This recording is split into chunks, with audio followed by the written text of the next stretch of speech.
Alors, donnons à votre réfrigérateur un relooking qui peut être aussi permanent ou temporaire que vous le souhaitez. Mesurez la hauteur et la largeur de chaque panneau de la porte du réfrigérateur. Ensuite, retirez les poignées de votre réfrigérateur. Cela prend 2 minutes avec une clé Allen et cela rend toute la pose tellement plus facile. Voici la vedette du projet, du papier peint autocollant. Indiquez vos mesures directement à l'arrière du papier peint. Utilisez une longue règle si vous en avez une et prenez votre temps pour la découpe. Vous voulez des bords nets pour que le projet fini ait l'air plus soigné et réfléchi. En commençant par le haut du réfrigérateur, appliquez le papier peint autocollant sur le haut de la porte que vous commencez à recouvrir, puis descendez progressivement.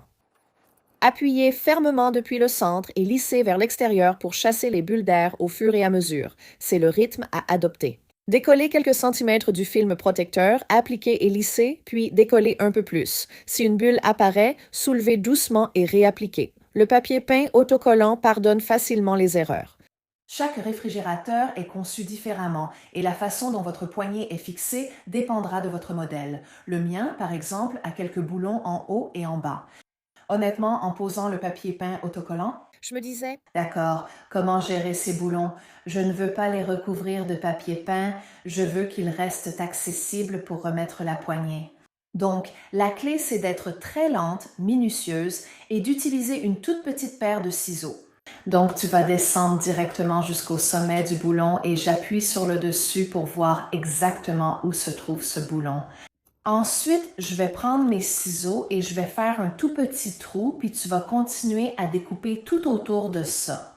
Et enfin, comme celui-ci, le papier glisse simplement par-dessus et je me suis dit, youpi! Ça a marché. Section par section, continuez tout le long du panneau de la porte. Continuez à lisser le papier et vérifiez les bords au fur et à mesure. Pour le panneau de la partie congélateur en bas, j'ai dû assembler 2 morceaux de papier peint en faisant correspondre le motif.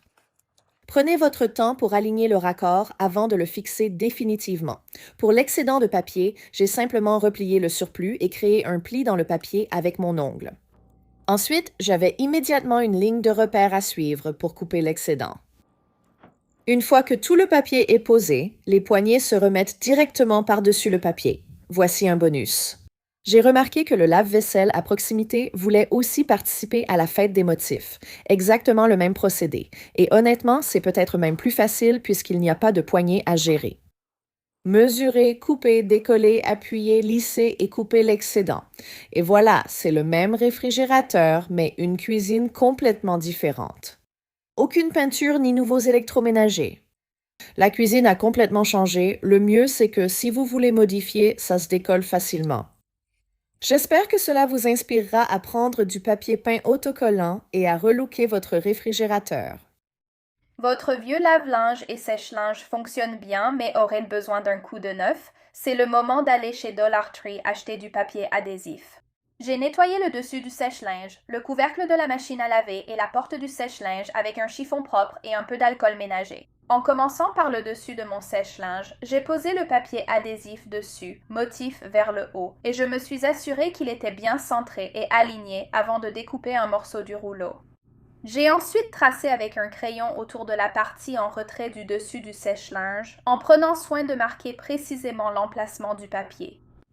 J'ai découpé la forme avec des ciseaux aiguisés, puis replacé et ajusté à blanc le papier adhésif sur le sèche-linge pour vérifier qu'il s'adaptait parfaitement à la partie enfoncée.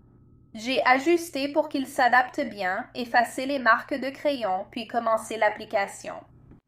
Puis, j'ai enlevé le film protecteur et appliqué lentement le papier adhésif sur le sèche-linge. Procéder section par section et lisser chaque partie avant de retirer plus de pellicule protectrice était utile.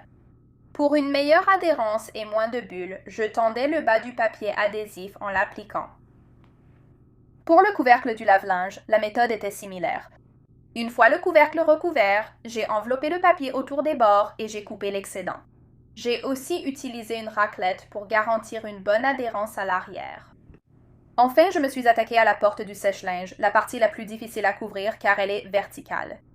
J'ai scotché le papier adhésif sur le sèche-linge, puis j'ai utilisé un crayon pour tracer autour de la poignée et j'ai découpé avec un cutter de précision. Ensuite, j'ai commencé à appliquer le papier adhésif en partant du coin gauche, de la même manière que je l'avais fait pour les autres zones.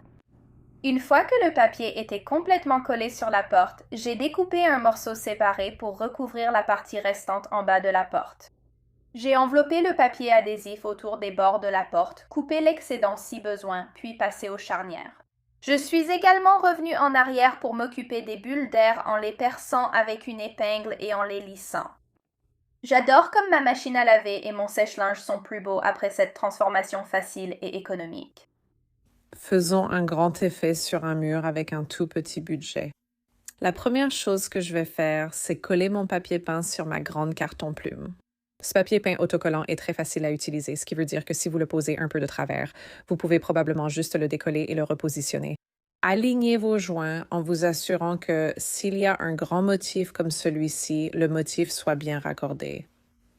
Une fois que vous avez fait cela, nous allons mesurer les bords. Il s'agit d'une carton-plume de 3 par 2, donc je vais sortir et commencer à couper mes morceaux de bois pour fabriquer un cadre. J'adore ce petite boîte à onglets qui a déjà les degrés indiqués dessus. Je vais utiliser des angles de 45 degrés.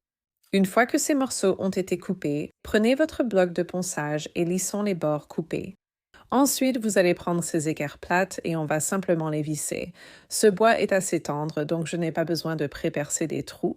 Nous allons prendre un peu de pâte à bois et toutes les fissures qui se trouvent à ces jointures, nous allons les remplir. Laissez sécher un moment, puis poncer. Ensuite, nous allons le peindre. Utilisez simplement une couleur de peinture qui complète le papier peint. Maintenant, une fois que tout est sec, ramenons-le à l'intérieur. Je veux pouvoir changer ce papier peint, donc je vais utiliser des bandes 3M pour fixer le panneau en mousse au cadre. Et vous pouvez aussi utiliser de la colle forte pour une solution durable.